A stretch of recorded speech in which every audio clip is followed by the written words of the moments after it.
Hey guys, welcome back to week 4 Miners Power Rankings. Today there are two new hosts. My name is Baton and Genius. Hello guys, my name is Genius, and today me and Baton Mash will be doing the week 4 power rankings for NPL minors. So hope you guys enjoy. Yeah, we're fairly new to this. In fact, this is our first recording, so please take it easy on us. As well as this, it's Yes. my first power rankings I've ever done for the NPL, and just in league format in general. So it's gonna be a bit Me rough. too, so we're both pretty new at this Yeah, we're as well. both pretty new to this, so please Yeah, so don't without further try to ado, kill us. let's just hop into the video. So who do you have at number 16? At I number have New 16, Jersey Weavals yeah, I believe we with do share number 16, Cloud yeah. Envy and his Jersey Weaviles. Now, the thing I really didn't like about his team was that he's brought Golem yet again. 4 out of 4 matches he's brought Golem, which is... Now, that's interesting, I'd like to think. So, like all of the Pokemon that Cloud brought during the past few weeks are like a lot of its lower tiers, such as like Charizard, Golem, and Lickitung, Yeah, I which believe is that, what he actually brought Golem and Lickitung to his first 3 matches. Yeah, and So, then he brought Golem and Charizard to its fourth match versus Owen. So, uh, the other thing that I want to state out, like what I feel like he could have done better in his match with Owen was that because of how fat Owen's team is in general, he didn't really bring a lot of like extremely well star breaking sets because he yeah. brought like extremely he let his Golem die like turn something I forgot, but yes, but the only thing that was really like well bought I felt was like the T spikes on the tentacle and probably the Nature's Madness on Tapu Bulu. But other than that, he had no really means of breaking past Owen's team, which is why I think he actually lost this one pretty convincingly. Yeah, I agree with you there. Really, Bulu was the only true breaker on his team, but he had Eon and Tangrowth, AV Tangrowth, and Mandibuzz that could really handle both of those. He also let the Golem get massively chipped by Hoopa, 72% in the first turn, which is extremely poor for him considering his choice band of Victini switch in was said Golem. Everything else on his team really did not appreciate a band of Victini, especially if potentially in the sun. As well as that, I really feel like he set up Charizard way too early. Hoopa was still around, I believe at full health. The Almamola was still there. It was at like 67, but it was extremely healthy to tank a Flamethrower in Sun, Yeah, that's and it because it could was Salt retaliate Vest. back Yeah, with a Side Shock, which put him in range of solar power. So yeah, he, that and really the Almamola still being alive, I don't think that yeah. was the best choice that he could have made. Mm. That as well as around about the end game, he decided to sub up against the Mega Diancie another time, which he should have really Drain Punched because the Almamola was gonna switch in on it, and because he didn't Drain Punch and went for the sub instead, he died to the chip damage from Rocky Helmet by the Almamola. So that basically lost him the game. That was his final hope. Yeah, I felt like he didn't capitalize well on the. I don't really see the reason for subbing twice. I think we should put his Diancie in range of a power up punch from the Lopunny, but I'm pretty sure Owen already revealed the Rocky Helmet on Almamola earlier, so I Yeah, don't think that play was actually necessary. yeah, And which is I think it was just like, yeah, it was. I feel like you had to rely on Owen's choke, which I felt like Owen played extremely well this game. And yeah. I agree with you there. so, So so let's move on to number 15. at number Sure. 15, I have Mio and the Oklahoma City Thunder. Who do you have? I have Carney and the Vancouver Stealth Rocks actually. So do you want to talk about the Vancouvers first, or? All right, sure. So I don't actually remember a lot of Carney's previous matches per se, but I do know for that this match vs Hiker Toad, he didn't do particularly well, getting 5-0'd, Mm-hmm. which is why I actually put him this low for this particular week, because my power rankings are based more of the current week instead of like overall, but like of course it's a factor in it. But anyway, so what he did this game vs Hiker was he wore a lead Ariados, which I felt like didn't work out very well for him as it Yeah. got off poison on Decidueye and just died straight away. And other than that, I feel like he didn't manage to capitalize on the using his Necrozma too well. Mhm. If let's say that he was set such as he was Iron Defense and Heat Wave, so he could definitely have played that better considering how well it dealt against Hiker's team. With Heat Wave, with Celesteela being his only psychic resist and Heat Wave being able to hit that extremely effectively, and he kept on switching his Necrozma into attacks such as the Earthquake from Piloswine, which just allowed it to get severely weakened, and the fact that he does have limited Moonlight, so yeah, I feel like he could definitely have played this match better. Yeah, So, I agree. ZardX was a huge threat. He didn't bring a fire resist at all. His fire resist was Salamence, and yeah. obviously that isn't switching into a ZardX at all. As well as that, again, the Ariados seemed to be really dead weight. He just sacked it off turn 2. He Yeah. didn't even get up webs. Mhm. Another thing that I think he kind of did poorly in the match was he protected on a ZardX with a Ferrothorn, and no player should ever make that play in general. Like, there was nothing. The only Yeah. thing he I got guess- from that was stalling out a turn of Light Screen, but that didn't really matter too much. I feel like since he was Akka anyways, I'm pretty sure he lived in non-boosted Flurbus from 86. I might be wrong, I don't know the calc or his spread, but let's say he had something such as Thunderwave on his Ferrothorn, which I assume he has, to check the Zard. I feel like he could have definitely gone for that right there to allow the Zard to be less threatening. And because of the fact that he was forced to go his Scarf Salamence after, I'm pretty sure it's Scarf or it's Haban, one of the two. But I'm pretty sure it's Scarf. Haiku can easily pivot back into Celesteela, and that just allows him to get off Leech Seed damage onto the Eviolite Electabuzz. And with the Rocks damage accumulating up onto it, it was really easy to get chipped down. And Carney just couldn't break past Hiker's defensive core and just allowed his mons to get whittled down and die to stuff such as the Zardex. So overall, I feel like it was Carney didn't really prep very well, and the match didn't really go into its favor either. So that's why I put him at number 15 this week. Yeah, I agree with all of that, except for the fact that I think Necrozma could have actually won late game. The problem was he was running Photon Geyser instead of Stored Power, and what's cool is that Stored Power, if he boosted up all the way to +6 defense, it would have been a base 140 special attack move.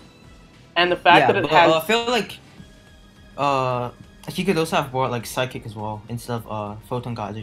Just a better move than Photon Geyser, because as a late game threat, it didn't really do anything because of the only 8 PP that it has. But Psychic or Stored Power would have been way better because they have higher PP, and that means that Hiker would have been in a more precarious position because he wouldn't have, at the very least, he wouldn't have gone to 5-0. He probably would have gone. He probably may have still won the match, but probably not as the same differential. He definitely had a chance to win. Because what happened in the late game was that he ran out of Photon Geysers and Terrakion gets set up all over its face. Yeah. So, but Hyper did also prep extremely well this game, bringing stuff such as the Roar Piloswine to deal with the Necrozma. Yeah, so I feel like I agree. Other than, I feel like if Carney just bought a more sufficient late game sweeping Necrozma set, he definitely had a chance to win this game. But he didn't really do well outside of that, so yeah, I put him at 15 this week. In general, he was just on the back foot the whole game, and that's what cost him the loss. Yeah. So you had Mio and the Oklahoma City Thunders at number 15, I believe? Yeah, I did, and I was kind of disappointed that Mio didn't do a team builder because I was interested, I wanted to know why he decided to bring Trick Room, and secondly, why he made the plays he did. In the actual match, because I feel like Trick Room as a playstyle, it's very offensive, it's very fast-paced. There's only 4 to 5 turns of Trick Room that you can actually utilize, and considering the fact that he set up Trick Room turn 1 with Sylvie means that he's already showed his hand. He's already told Zedon that the Kofag is more than likely Trick Room, that he has at least 1 or 2 Trick Room abusers, because if you look at it, Sylvie isn't really abusing Zedon's team too much, unless it's something like a Trick Room 3 attacks with potentially Hidden Power Fire, Psychic, and a Energy Ball. So showing your hand turn 1, I feel is really bad. That, and as well as the first 4 turns of Trick Room, he didn't really accomplish much. All he did was get his Nidoking chipped. He traded rocks with the Gigalith with his Gliscor. That's basically it. And the second time that Trick Room happened, he didn't again do much with it. If anything, Zedon was able to capitalize it on on it more because Gigalith was slower than all of Mio's Pokemon, and was able to, I believe, take out the Nidoking. He sacked off the Kofag up against the Roserade when really he could have gone to I know something he like sacked off Mawile. the Celebi against the Gigalith and preserved the Nidoking. Yeah. Yeah. But yeah, he didn't. So Again, he didn't capitalize on the Trick Room, which I feel is really yeah. bad. So I feel like what was funny, really funny this game was that Zidane bought Trick Room Starmie as well, which is Yeah, that was a real good bring on his part.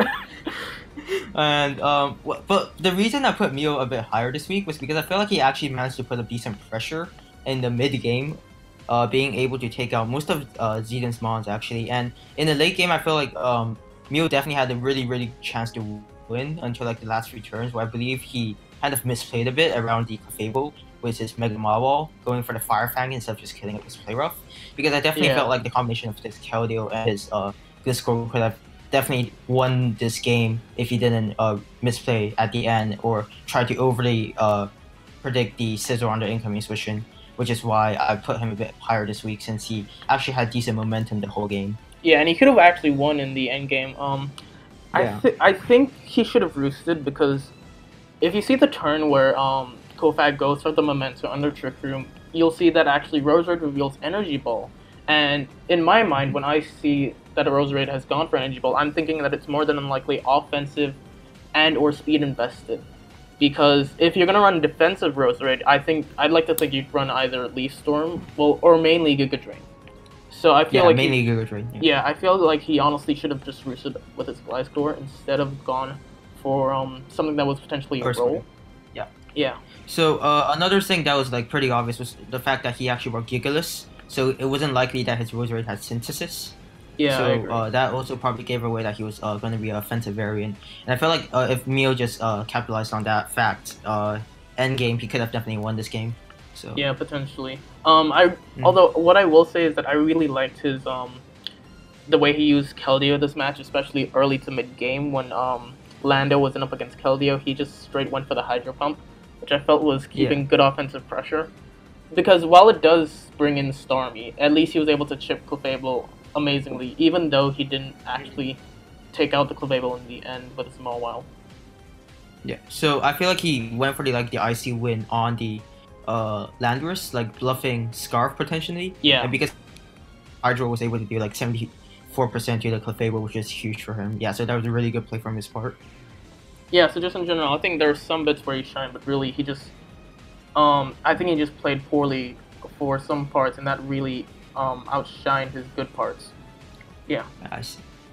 Okay, so I believe we both have at number 14 we have Yuzi and the Uzi. I don't know how to pronounce his name, and the Bullet Punch Club. So. Yeah, the BPC.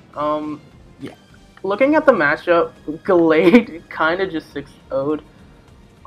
As much as I think defensive Reuniclus is really good, especially with a Rocky Helmet and Regenerator, most defensive Psychics, they kind of just lose to +2 X-Scissor. Or knockoff, depending on like. Yeah, but the thing is that most Psychics, they'll be running Culver Berries, like your Mews, like your Yuki, they'll be running Culver Berries for said knockoff. So what Gallade can do is can run X-Scissor, which I think is pretty cool. Yeah, and the fact that he wasn't actually Z Thunderous meant that he couldn't actually offensively check Gallade at full either. So like this matchup was pretty rough for him at the start. But going into the game, we can see that John just utilized his Gallade extremely well, switching it in on like Steelix and just nabbing a kill. So I feel like he definitely could have played around the Gallade by pivoting into stuff such as the Reuniclus on the close combat, and then going into something like the Klefki or Thunderous on like the knockoff / X-Scissor, and by doing threaten it out was like Thunder Wave or a Life Orb boosted attack.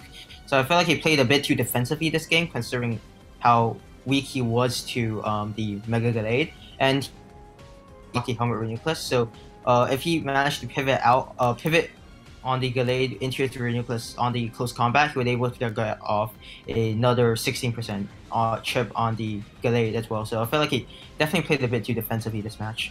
Yeah, I thought offensive Steelix was actually a pretty decent breaker. The only problem is Gallade can revenge it once it's slightly chipped. So can Diggersby. I believe Kyurem can do a decent amount to it with Ice Beam. And obviously, John was packing the the Heat Wave for said Steelix, albeit he did scout it out with his Reuniclus. Yeah, again, I really didn't like the fact that John was able to get rocks up against Uzi turn 1, because that pressures two of your most offensive Pokemon up against John's team. Kyurem Black, which he only has a Metagross for, and as well as Tornadus, which is really decent because it can soft check the Gallade, it can soft check most variants of Tornadus, as well as just doing a lot to John's team. So I felt like he kind of just got out pressured there, really. And another fact is that because he let John get up rocks early, his only potential defogger was being Sunders and his Klefki, with Sunders most likely not being his defogger. John had a really good defog preventing option in the Drapion because, as we all know, Prankster doesn't work on dark types this gen, so he was able to stop defog really well this game, which just made Yuzi even weaker to the rocks, considering he had Kyurem and Sunders in the back. Yeah, I agree. That and his over-reliance on Trick Room, really. We saw just now in Mio's team, he had 2 Trick Room users. Uzi only really had 1. And I feel like he was just way too over-reliant on Trick Room, Reuniclus, as well as the late-game Wing Con and Choice Bandit Tyranitar. While that could have won under Trick Room, I felt like he was just a bit too reliant on that. And I think that's what caused him to lose this match, really. And yeah, definitely he was over-reliant on Trick Room, and he didn't actually really capitalize his turns very efficiently because on the turn he Trick Room on the weakened Metagross, he didn't because John wouldn't let his Metagross get weakened because he could get swept by his Ban T-Tar, so he could have definitely taken that turn and go for the Psychic on the incoming pivot such as the Kyurem, which would have gained him a lot of momentum considering he would have been able to 2-hit KO it instead of going for the Shadow Ball and just doing 18%. So I feel like he definitely played a bit defensively this game overall, and that's why I put him at number 14. I think though he could have also won the match potentially if you actually look at his commentary. He said that he got a low roll on the Gallade with Psychic with his Reuniclus, so that would have inclined him to actually go for the Shadow Ball, and then he would have sacked off the Tyranitar, meaning that the Sand could have potentially killed the Gallade. I think he could have won there, but again, it's just really unfortunate. You can't really blame luck in that instance, I feel, because you can blame crits if they win or lose you a match, but you can't really blame rolls because I think that's an essential part of the game. Yeah. So Yuzi played. I feel like the probably the best bring this game for him was the Trick Room Reuniclus, and not being able to kill the Gallade was huge as well. So yeah, I think that's it. Who do you have at 12? 12. I believe we share the same. Yeah, we have main red Clowitzers, aka Tone, at number 12. Yeah. So looking at the matchup, Tone seemed to have a really offensive Pokemon. Just team wise, and that's how his draft is basically. It's an offensive draft. Looking at the matchup again, Kamo seemed to put in decent work. Scolipede could potentially be a late game threat, but what I don't understand is off the get-go, he gets off the Mega Evolution with Sceptile, but he stays in on a Shaman. Now, personally from experience, Mega Sceptile is never ever beating Shaman. In most cases, Shaman is beating Sceptile 1v1. Which I guess really... he wanted to scout the Shaman set, going for the Dragon Pulse. But it didn't really make sense either since he had switch-ins in Heatran and stuff. I guess he was predicting an Earth Power from the Shaman. Yeah, he had potentially Scolipede that could switch in. He had and the Scolipede as well. Albeit Heatran's a bit less sturdier because it doesn't want its Air Balloon popped up against a team that has potentially Hidden Power Ground Salazzle, potentially Earth Power Shaman, and obviously Earthquake Archer. Yeah, so I feel like Scolipede was probably over his best play. Vs the Shaman, because Shaman can't really do much, and Shaman wasn't going for status moves on the Scolipede either. So I didn't really get the first 2 turns, but I feel like Tone played really well early game. Other than that first 2 turns, he played really aggressive. Being able to catch the Crowfish on the Earthquake, breaking his Chuckaberry for potential Mamoswine, and being able to switch in the Sceptile on the Thunder Wave, giving him the ability to actually kill Snorlax off with a crit on turn. Yeah, that was a bit unfortunate for Jake because if the crit didn't happen, then he would have been knocked into Yapapa range. He would have been at, I believe, 70, give or take, if he got 40% on the same roll. And he probably would have been able to kill the Sceptile. Yeah, either kill it or recycle back his 50% berry. Yeah. So, really decent. But I kind of liked how he played with the Zoroark as well, because he disguised it as Heatran, and I think he was just a bit thrown off by the way that Jake was scouting for said Zoroark, because what happens actually is he trans up against Salazzle, and Jake actually switches in the Shaman into the Heatran, and I think he was thrown off by this. And while I do understand why he would be thrown off by this, I think he needed to think a bit deeper there, because to an extent that Heatran switching was a bit predictable. So yeah, I feel like on that turn, I feel like Jake switched into Shaman, like pivoting for the Earth Power because he didn't want his Garchomp to get heavily weakened. Yeah. So knowing that, I feel like after going for a Dark Pulse, it's pretty obvious that he was gonna have a Poison move packed for the Shaman, because that Dark Pulse damage reveals that he isn't something like Specs. So I feel like he could definitely have capitalized on that as well, because Jake went right back into his Garchomp after that to tank the Acid Downpour. So. Yeah, I agree, and that and mainly the reason he brought in Zoroark disguised as Heatran up against a Salazzle. Usually that would be pretty decent, but considering this is an Air Balloon Salazzle, it just seems way too false to actually be true, if that makes sense.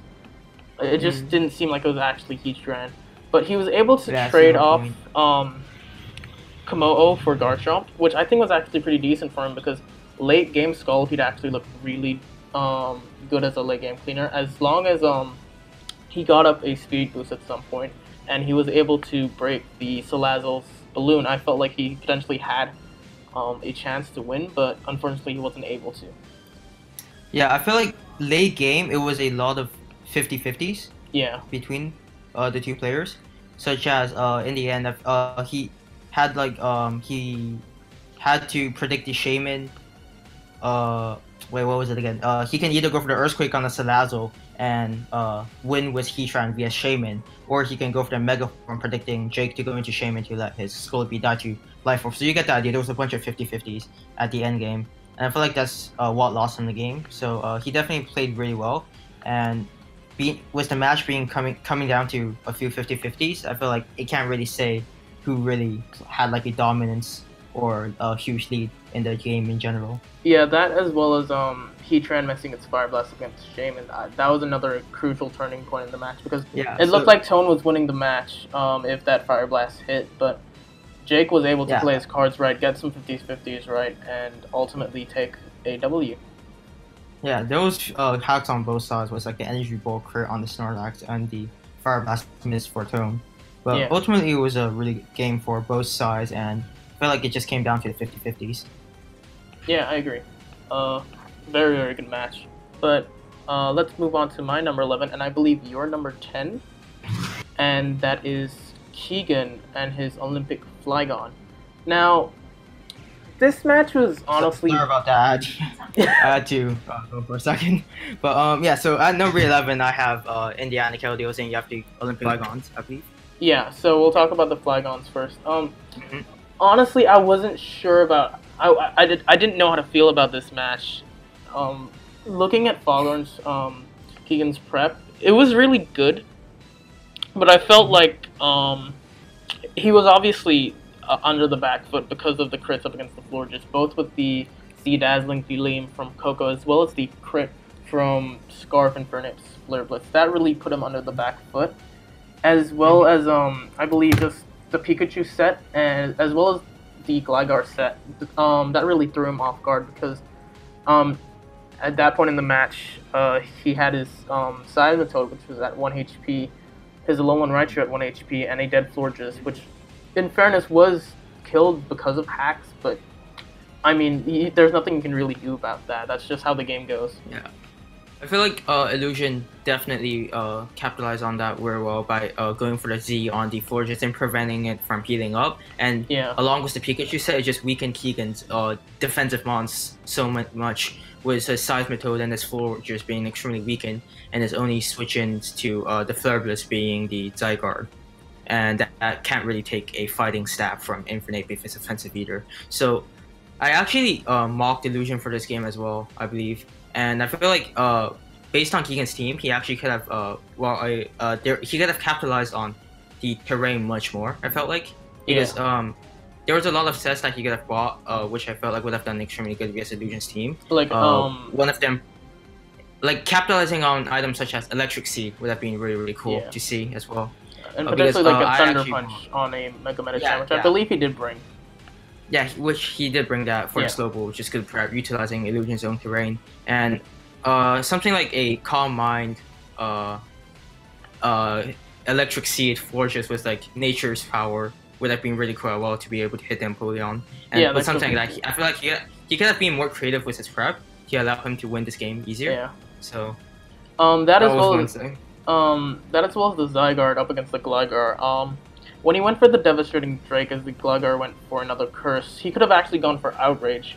Albeit, Outrage wasn't actually a roll in his favor, but if he did get the high roll, what would happen is Illusion would be forced to go into the Koko because Infernape and Slowbro are dying from Outrage. So what could happen is Zygarde would Outrage the Koko as it goes for, I'm assuming, Dazzling Gleam. So then Foghorn or Keegan, he'll be able to pick up another kill with 1,000 Arrows and potentially sweep Illusion. Yeah. Yeah, so he definitely could have gone for the high roll there, yeah. So I felt like overall for Keegan this game, his objective was to weaken the Slowbro and the Gligar for his Zygarde to be able to sweep. Yeah, but the problem is he didn't actually end up doing that, which... Yeah. He didn't manage to weaken the Gligar that much for the Zygarde to be able to sweep. And Illusion brought really interesting and really good sets, such as the Curse on the Gligar to prevent it from losing 1v1 to the Zygarde. So... Yeah. I agree. At number 10, who do you have?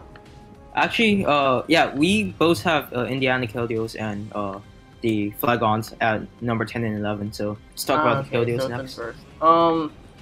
Yeah, let's talk about the Kels. Again, a really good prep for him. Well, it wasn't. It's not bad prep, but I felt like honestly it was like quite. It was decent, but it wasn't like anything like... He had good matchup. John had pretty good matchup this game, honestly, if I have to say. And I feel like the reason I put him a bit lower than the Flagons this game was because of some of his battles in the previous weeks. As I believe he crit connected Cobalions for the win, which is why I actually put him lower this week. And I feel like he could have definitely played his Gallade a bit more aggressive this game, considering, well, not a bit more aggressive, but he could have definitely put on more pressure on Yuji's team considering how weak it was to Gallade. I feel like he tried to preserve it too much, but yeah, I'm just an offensive player in nature, so... Yeah, that's fair enough. And a really good prep by him was the Drapion being able to completely wall the Klefki, because Brick Break broke the screens from the Klefki, and it prevented stuff such as Defog or Thunder Wave coming out as well. So that was a really good prep by him.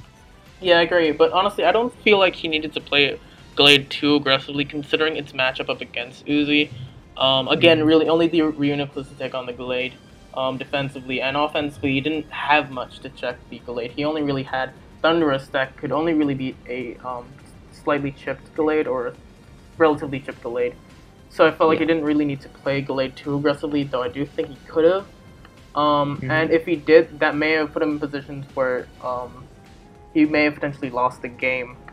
As well as that, I felt like he played around the Steelix quite well, because looking at John's team, his team didn't really deal with an offensive Steelix too well.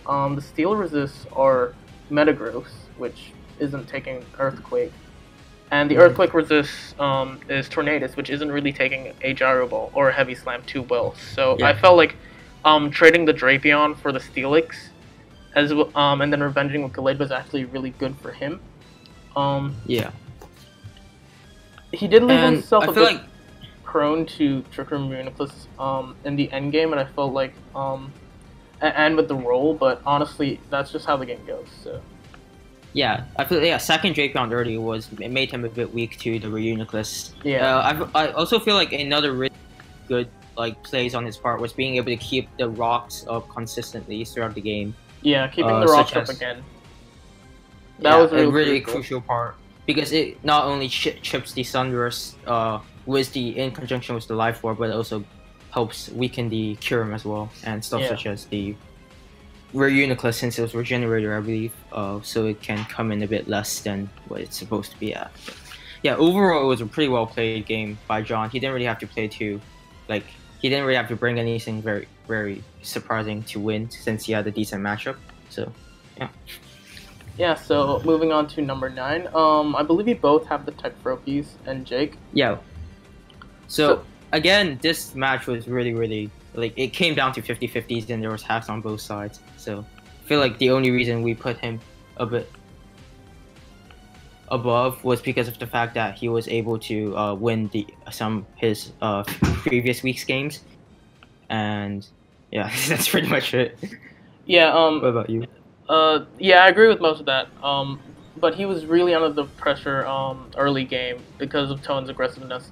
And the crit on Lax really, really sucked because that could have potentially been a late game win con if the Komodo had gone down and potentially even the Scolipede. But I feel like something like Curse Lax would have been great vs Tone late game. Yeah, I think it was in fact Curse Lax. I think it was Curse, Recycle, and Return with Earthquake. EQ. Yeah. But he really he scouted around the Zerark really well. I felt like he played that one really smart, making sure that his Shaman was in fact healthy for potentially to check the Komodo, as well as potentially even the Zerark once it burned its acid downpour. The Fire Blast miss again really played into his hands because the match at that point I felt like again Tone would have won.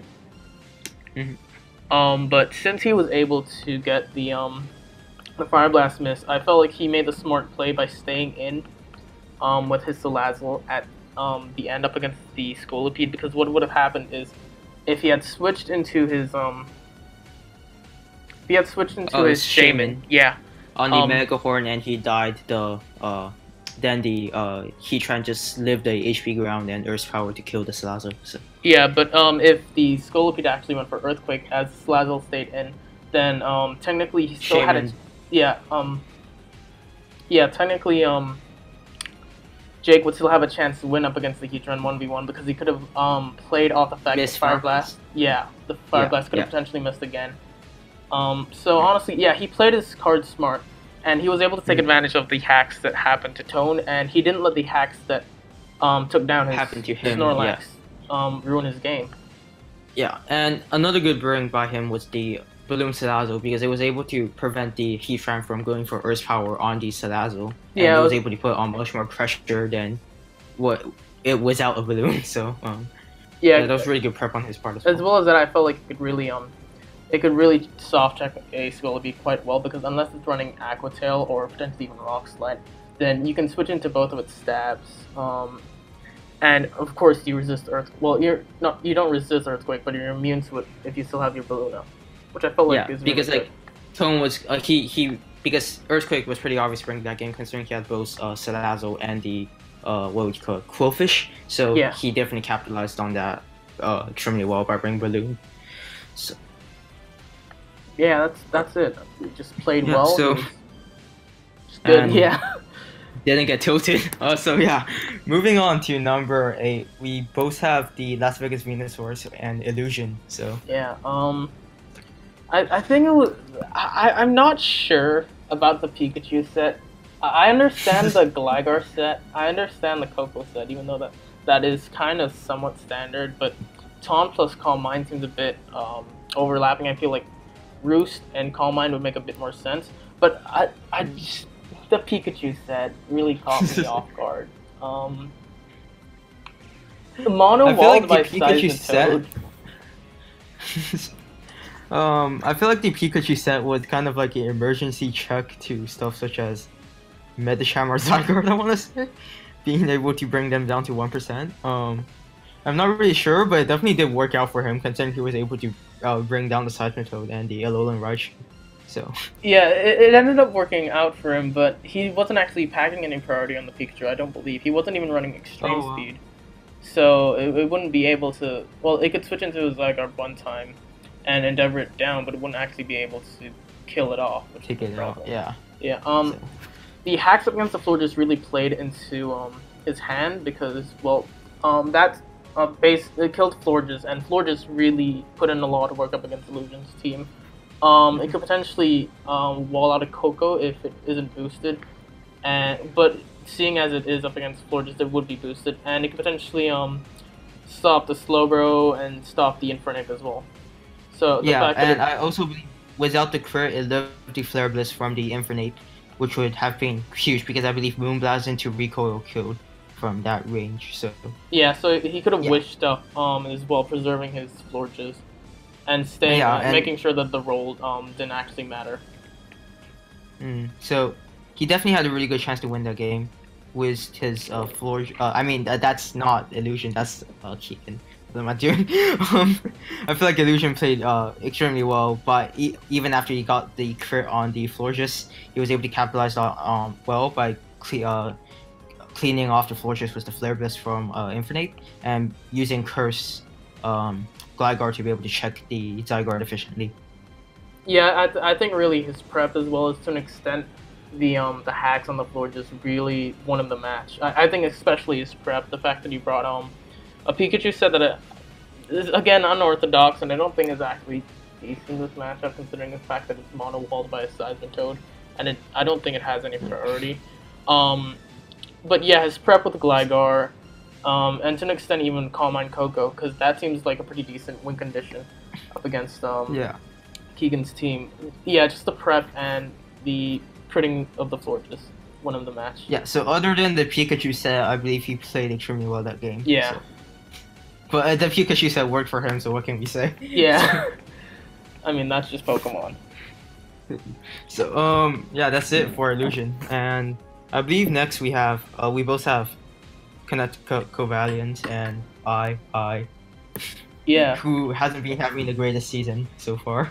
And not really the best season, But looking at the matchup, Trevenant seems to put in a decent amount of work.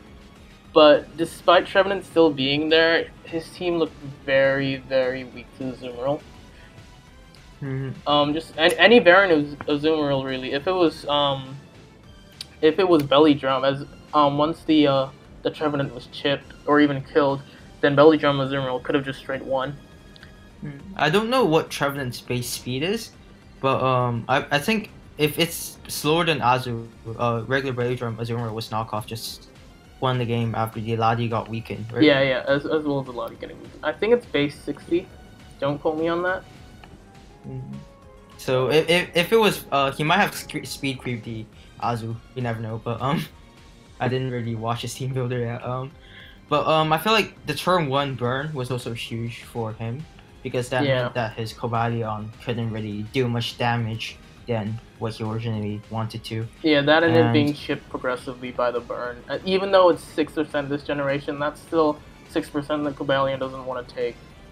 Each time it's potentially switching into an Avalov or a Bronzong. And because of that, he was also forced to switch, which allowed Turk to be able to capitalize on it and go for Muddy Water on the potential Aerodactyl.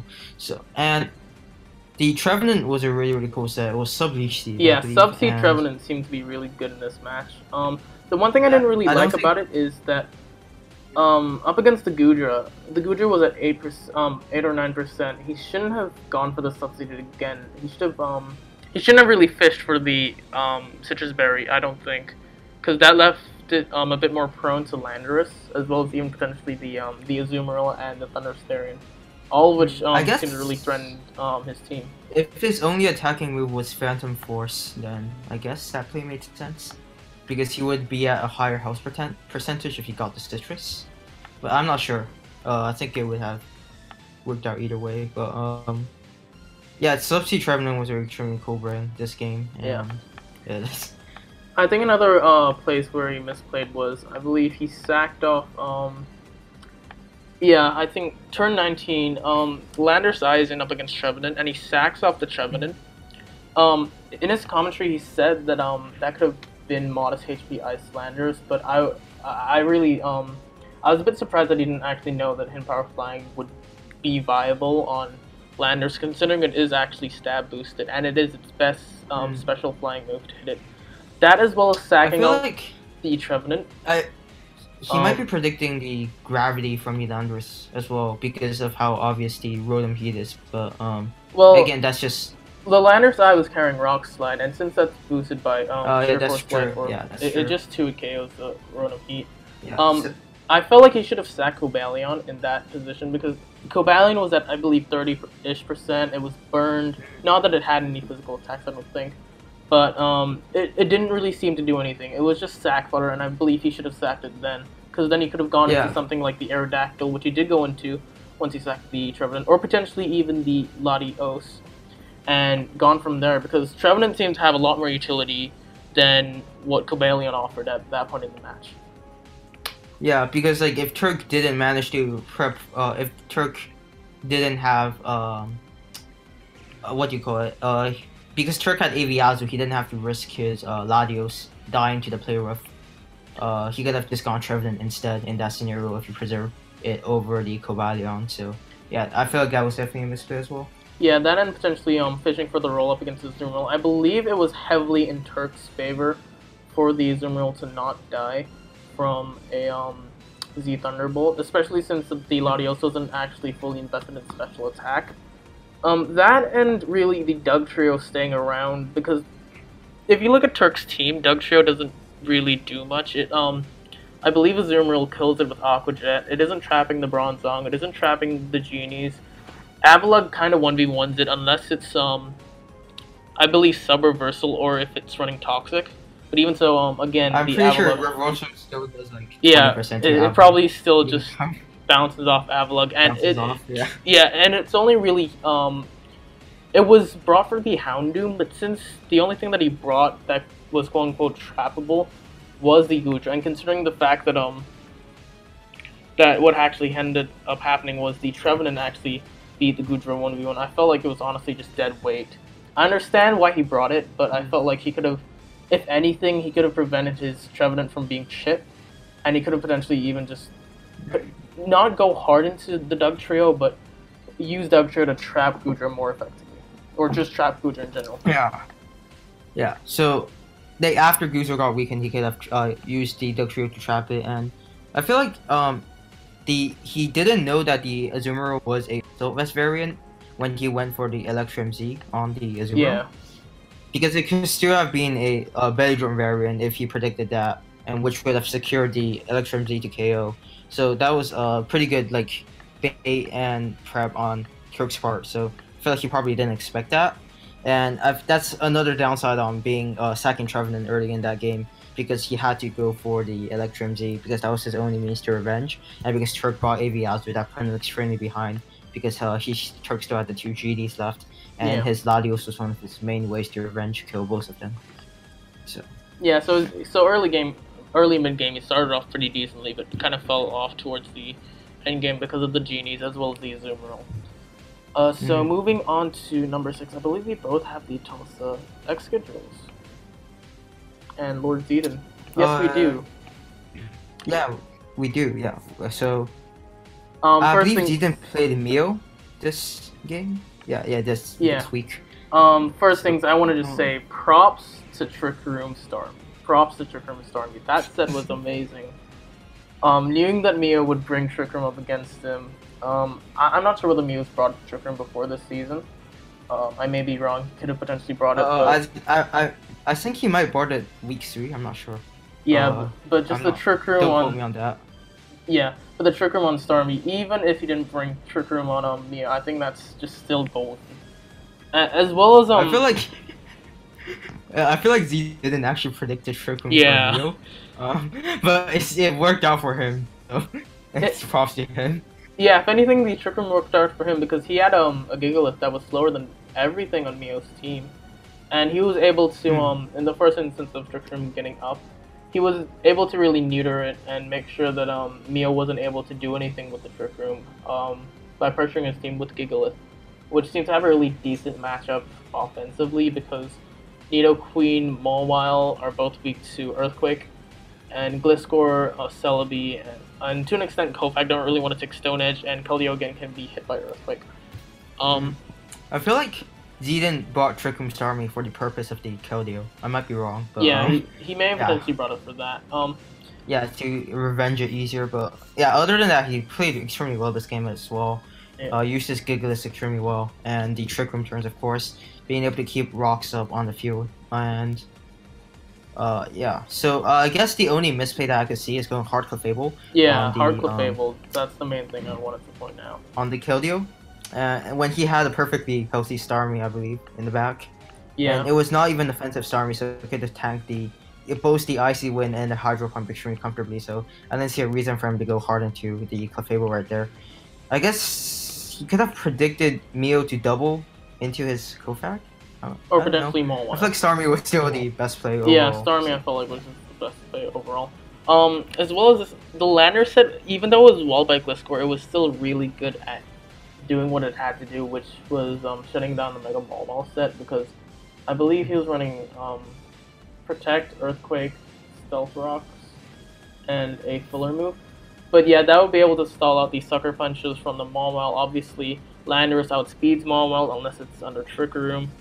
And yeah, just really being able to deal with the Mawile well with that set in theory, even though in actuality he got kind of critted by a Sucker Punch that lost him his Landorus. His Landorus was like his main counter to Weavile per se, so he definitely utilized that really well as well. And he also used what do you call it? He also used his Starmie extremely well this game, killing off not only the Nidoking, but being able to like put pressure onto the Keldeo for not spamming Secret Sword and whatnot. And yeah, and I think that's it for Zidane. Yeah, that's it really. Just his prep was just amazing this match, and I think that's what won him this match. And I feel like the crit was extremely unfortunate for him. Without the crit, he would have definitely been able to win the game more convincingly, because I believe at the end Mio had a better chance to, or had a good chance to win if he didn't go for the Fire Fang onto the Fable. So the crit was definitely unfortunate for him, but he was still able to win the 50-50, or not 50-50, but the match. And yeah, he was able to win it convincingly despite it being a 1-0 win for him. So I believe at number 5 we have Turk. Yeah. So we have Turk, who faced I this week. So I believe I mocked Turk for this game as well, but I don't necessarily remember what I bought since it was like 5 weeks ago. But yeah, so Turk bought Dual Genies and Avalugg, which was a really interesting for him to be able to check. Like, I don't know what Avalugg is to check actually. I believe it was for Sneasel, because looking at Turk's team, it was for Sneasel. Yeah, it looks very weak to Sneasel. Was really weak because to Sneasel, the Genies and Goodra are weak to its Ice Stab. Bronzong is weak to its Dark Stab.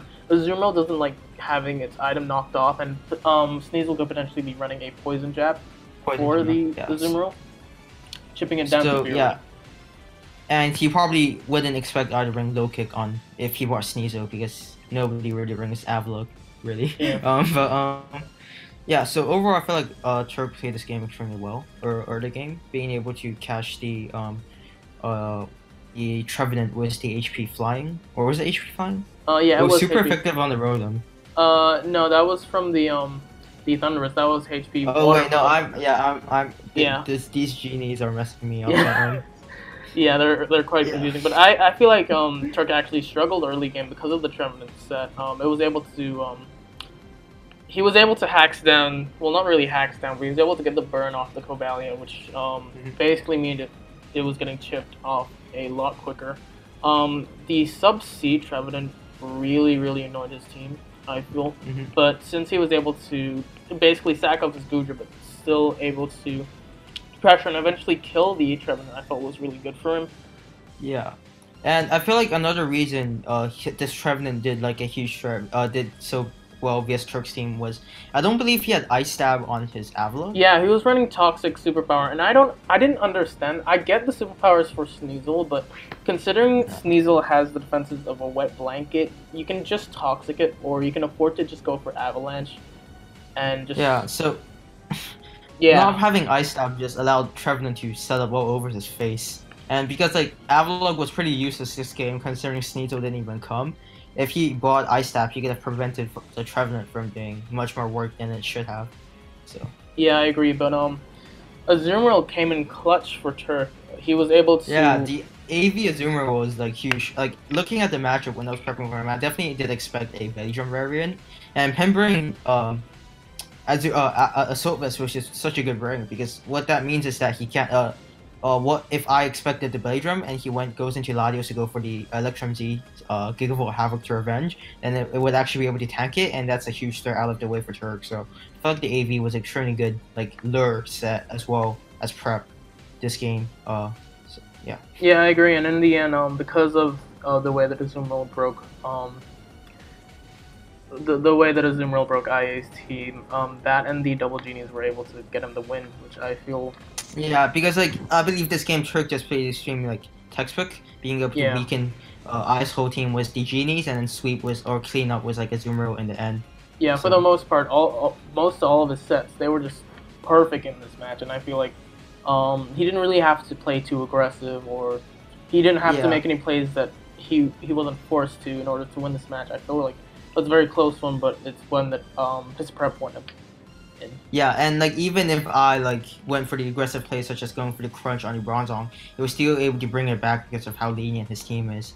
Like the only miss prep slash play I see in this game is the Avalok set not having Ice Stab, but other than that, I feel like he played really well this game. Even designing the Guja to both take on a Mana Feat with the Yapapa and Dragon Tail, as well as potentially sponging a hit from Dugtrio, making it so that Dugtrio doesn't actually trap it because of the Yapapa Berry and the Guja running Muddy Water as well. I felt like that was just really, really good prep from Turk.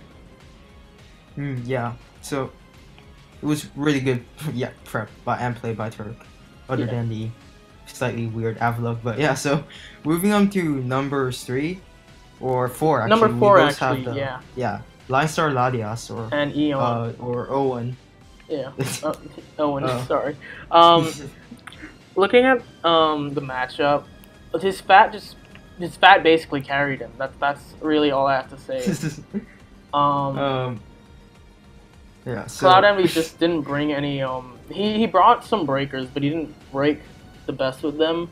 And the Almamola, the Tangrowth, and the Manabuzz were all able to really just sponge a lot of hits from Cloud that and that basically won him the match. Like there's nothing else to say really. I feel. Yeah. So Owen, like his extremely like weird draft. I feel like it's like a mix between a hyper offense and like his stall. Yeah. You have like the top 3 mons being extremely fat and bottom 3 mons being extremely offensive. He just utilizes walls extremely well this game, capitalizing on the fact that Cloud didn't bring a lot of breakers, and being able to shut down the golem turn 1 was the what do you call it? The Hoopa Unbound, which is great as well. So I feel like he just played extremely well this game. He didn't have to play too aggressive since he had walls in the back as well. Yeah, but the thing is, he did play aggressive, especially with the Assault Vest Tangrowth. Up against the Bulu, whenever it switched out, he always went for knockoff, which was really good because that could potentially knock off a Scizor's item. Yeah. I believe that knocked off the Tentacruel's item as well.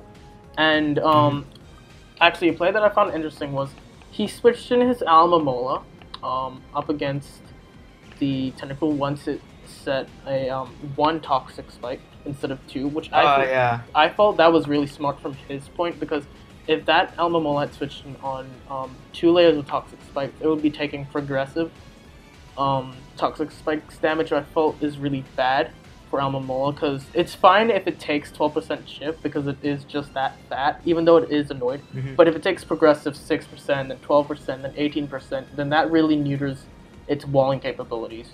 So I felt like that was a really smart play. Yeah, that was probably one of the plays of the match, I would say, because that allowed him just his Almamola's longevity to be that much longer, and the fact that he was able to bring stuff such as the Manibus and the AV Tangrowth capitalizing, knowing that one of the main breakers on Cloud's team was going to be the Nature's Madness Bulu. He was able to use his Regenerator core extremely wisely to be able to break past the Bulu, and he was able to wish up his Hoopa as well. Yeah, Later and in the the Assault game. Vest Super coming in clutch up against the Charizard. Yeah, so After one for the Z Sunny Day. and yeah, that's really all that is to Yeah, and in the end game, this game. Victini just won him the match because Yeah. Lopunny died, Scizor died to the Almamola as well, so all he had to do was just sack up the Tangrowth, bring in Choice Band of Victini, and kill a whole family of Bulus, to be quite honest. And I feel like Owen kind of like preserved being able to wish up Hooper was huge for him. He chose to wish up Hooper over like something else, and that was huge for him late game after the Zard set up the Z Sunny Day, because it was able to tank a Flamethrower under Sun extremely comfortably. And because if he didn't wish that Hooper up, I believe that Zard would have killed like 4 to 5 or maybe just Owen's whole team if he had like ancient power for the Victini. So yeah, that was really smart. I feel like Owen just utilized his walls very well, switching it in on only one toxic spike and then wishing back up his primary check to Cloud's other wall breaking Pokemon, which is Charizard. So yeah, I agree with that. Along pretty with the Manabus set was actually really cool because what was able to happen was the Deancey, because of the Tailwind boost, was actually able to quote unquote 1v1 the Lopunny, or at least put it in range of the Rocky Helmet from Almamola, which I found was actually really cool. He's able to utilize his defensive Pokemon offensively, but being able to run an Assault Vest Tangrowth that can offensively pressure Envy's team by knocking off items, as well as coverage in Sludge Bomb to obviously kill the Bulu, as well as running something like Foul Play Mandibuzz in order to break a +2 Bulu sub, as well as a +1 Lopunny sub, and Tailwind as well, which really helped him for speed control, because the Lopunny was in fact faster than everything else on his team. So the fact that he was running Tailwind really helped, because Deancey was able to outspeed it and stall it out. Yeah, so overall it was just a very well played game by Owen, and yeah, there's really nothing else much to say. So moving on to our top 3, I believe we have different top 3s. We both have like I have Turbo and the Phoenix Midnight at 3rd, and you have them at 2nd. Yeah, and honestly, I feel like other than Techno being 1st, I feel like both 2nd and 3rd spot you can change, like you can put either of them at 2nd and 3rd, and I wouldn't mind. The only reason I put Hiker a bit higher this week was because he actually won this week's game instead of Turbo, which is why I put him a bit higher. Yeah, but I think we should talk about Hiker first, considering that the last match involves my top 2 and your 1st and your 3rd. So, looking at Hiker's team, it's very, very offensive. I really, really liked the way he prepped for Hobo, especially the screens Rotom, because running dual screens Volt Switch, and I believe the last move was Hydro Will-O-Wisp, I'm not too sure, was really good because he could set up screens and he could Volt Switch on basically most to all of Hobo's team and bring in huge threats up against a team like Zard-X, which again, he didn't have a fire resist. Don't tell me that Salamence is a fire resist up against a Zard-X. He had Terrakion, which it's dual stats. He had a Scarf Salamence, so he could have definitely used that as a pivot. Yeah, potentially Scarf Salamence. That could have pivoted into it, but it's not. It's not beating it defensively 1v1. Well, defensively, yeah. He had Terrakion. And it has to fear the incoming Declaw as well. So yeah, it wasn't a good switching. Terrakion as well, its dual stabs really just threatened Hobo's team because Salamence can't switch into it. Gardevoir, Mega Gardevoir, unless you're running a really bulky set, cannot switch into it. Ariados is going to draw because it's a bug. Ferrothorn as well isn't really going to sponge hits from it, and Electivire is quite frail, so really he only had Necrozma to deal with it. Yeah, and like stuff like Ferrothorn and Electivire is pretty much just SD setup fodder for the Zard, so unless it has like Thunder Wave, but... Yeah, that as well, the thing is, he was able to utilize a lot of, especially Ferrothorn, I feel, because Zard-X, Celesteela, they really have just freeze up against the Ferrothorn. They can easily switch into most of the things that Ferrothorn wants to throw at them. bar things like Thunder Uh, Waves and potentially a knockoff up against the Celesteela, but I don't think that actually ended up happening in reality. The worst thing that happened to either of them from a Ferrothorn was, I believe, ZardX getting Leech seeded, but that isn't yeah, really also threatening, yeah, considering the fact that and he just had Roost on the ZardX. So yeah, and like killing the Ferrothorn meant just that Rotom got like 3 Hydro Pumps and Volt Switch on his whole team. yeah, Not that he didn't already do it, but I feel like Hiker just capitalized on his walls this game, being Rotom and Celesteela and the Palisade, and being able to break past his Carney Hobo's wall on the right movements, being able to pivot in the Zard using still Volt Switches on the Rotom and whatnot. So yeah, it's just really well played in general and a good prep. yeah. I think what's good from Hiker's part was that he realized that his offense could actually 1v1 Hobo's offense, and that's how he built and won this match. The only thing I really have to critique Hiker for is that he did play around the Necrozma really well. He was able to sell out the Photon Geysers and make it so that Terrakion won up against it 1v1 because Heat Wave was doing like 10 or 20% to it, which isn't much. But if that was a stored-powered Necrozma, I feel like he would have played the match a bit differently, especially the end game, because stored-powered, again, has more PP, or even Psychic. They both have more PP than Photon Kaiser, both at 16, I believe. And really, if it was Psychic or stored power, then that would have been a lot more threatening for Hiker's team. And honestly, I feel like he could have potentially still won, but the differential would have been like a 3-0 or a 2-0. Yeah, I feel like one of like the mistakes on Hiker's prep was not bringing Toxic on one of his mons.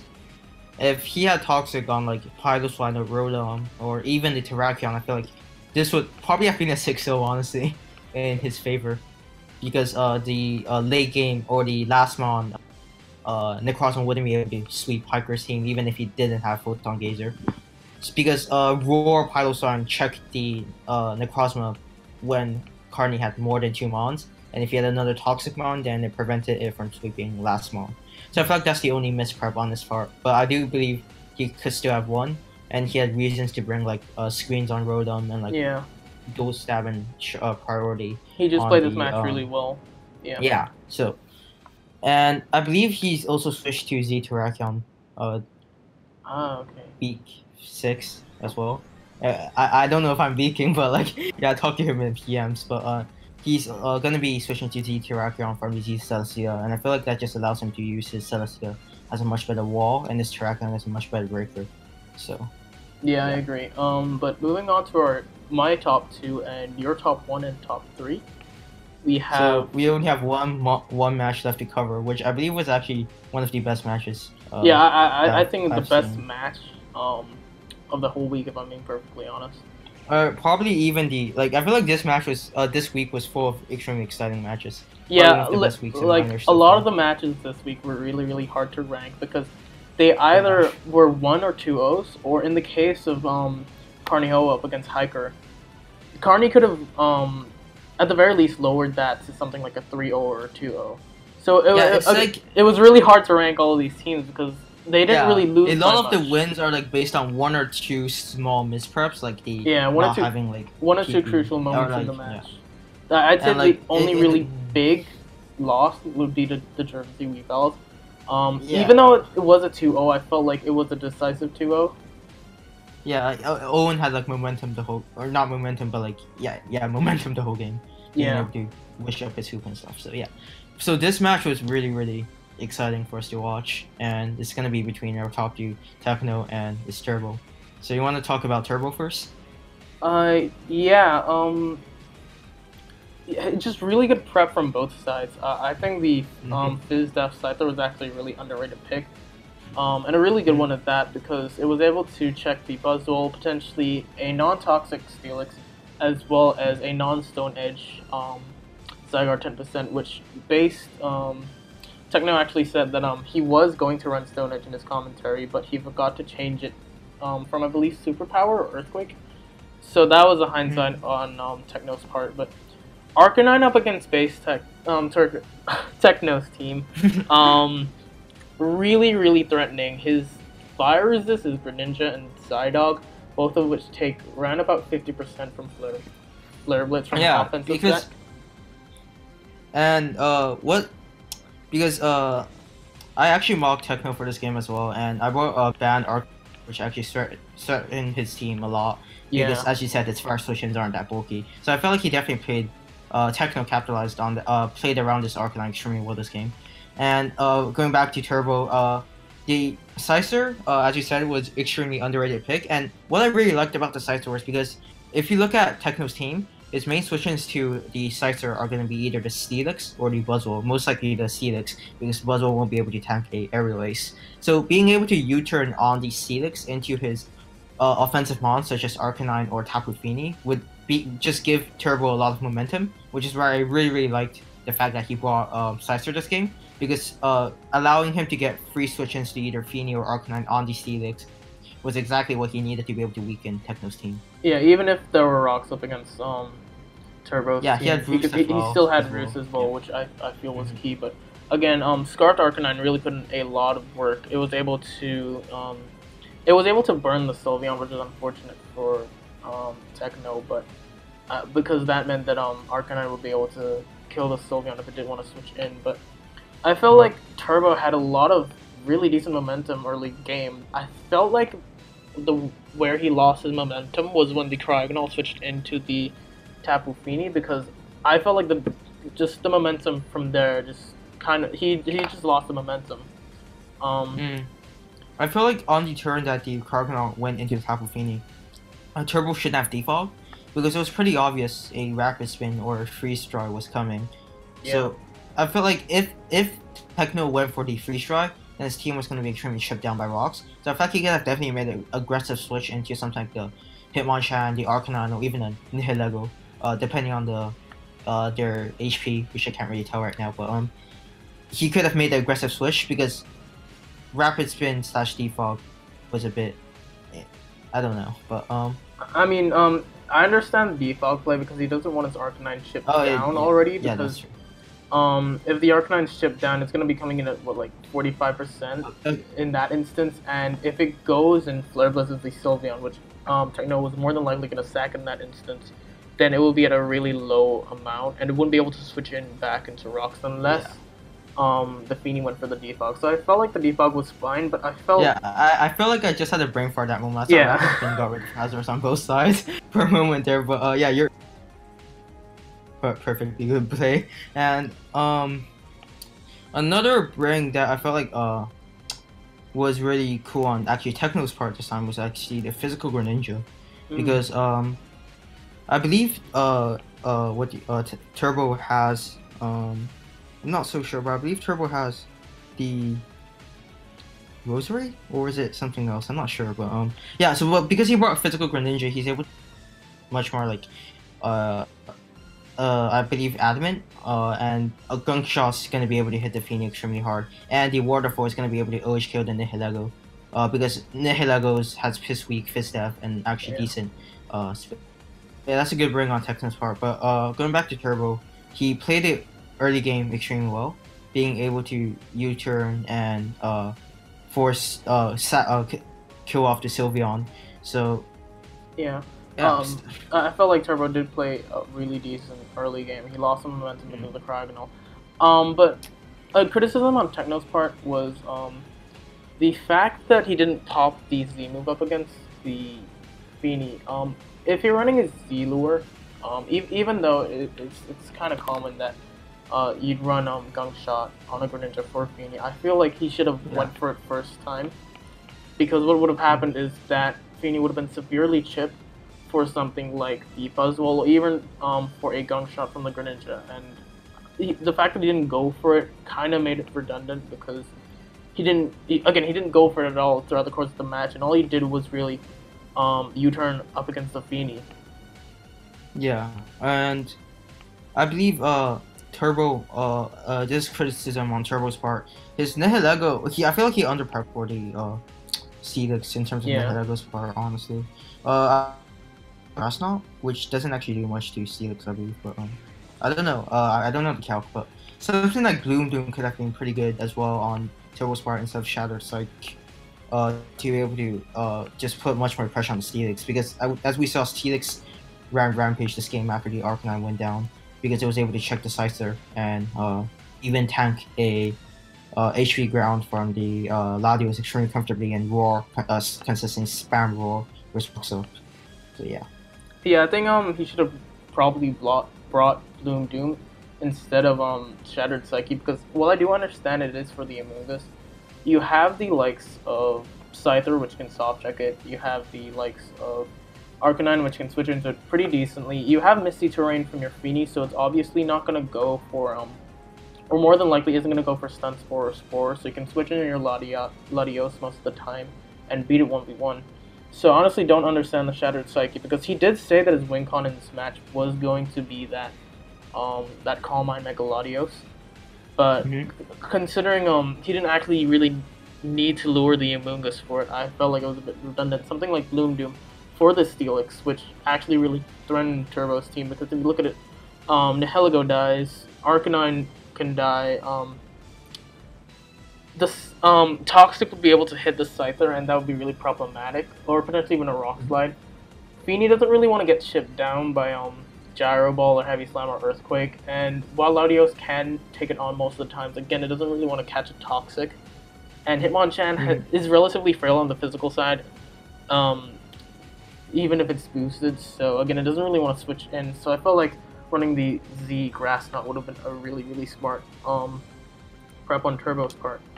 Yeah, so I believe Turbo just under-prepped for the Steelix that game, and Tech just capitalized on well by using it to check the Scyther and whatnot, so yeah. In the end game as well, he was very prone to Scarf Buzzwole, I feel personally, just looking at it.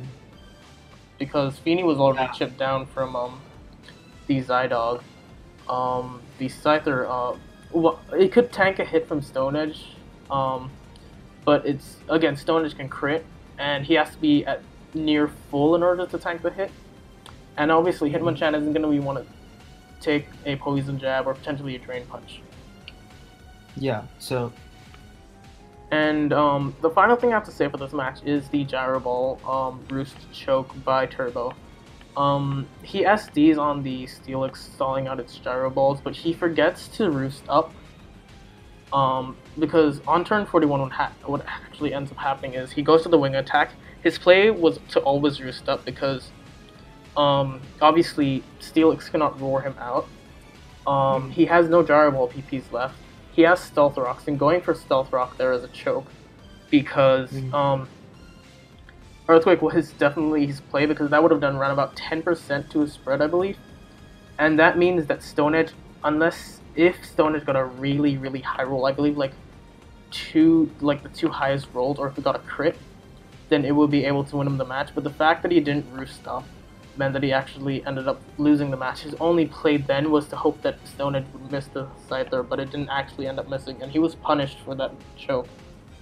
And that's what lost him the game, really. He was in a winning position, but that choke, it just lost him the game. Yeah, I feel like the pressure definitely got to do. But overall, it was 40 turns of really good prep and play on both sides. So yeah, it was definitely a good match. Yeah, it was definitely a match that was back and forth. It was just sad that Turbo choked the match away, but that's Pokemon for you. So yeah. Anyways, I think that's gonna be it for us. Yeah, this is our first ever power ranking. Yeah, so. This is our first time we've been in call as well. I think we've only talked to each other for 5 minutes before we started doing this. So yeah. But please, if you're watching this, please be sure to give us some constructive criticism. Tell us what your power rankings are, and be sure to watch Pick'ems, which I believe is Wednesday. And be sure to leave a like on the video as well. And be sure to check out all the coaches down in the description below. As well as our YouTube channel, which I hope are going to be linked. Because I'm starting my YouTube channel up soon-ish. I'm not too sure about it, but hopefully I'll be starting it up soon. So I haven't uploaded on my YouTube for go check us out if you have the time. And yeah, I believe that's it for don't forget to power rankings. Yeah, don't forget to like, share, subscribe, and check out all the coaches as well as the as well as us. Yeah, all the other analysts. Yeah. And bye now. All right. See ya.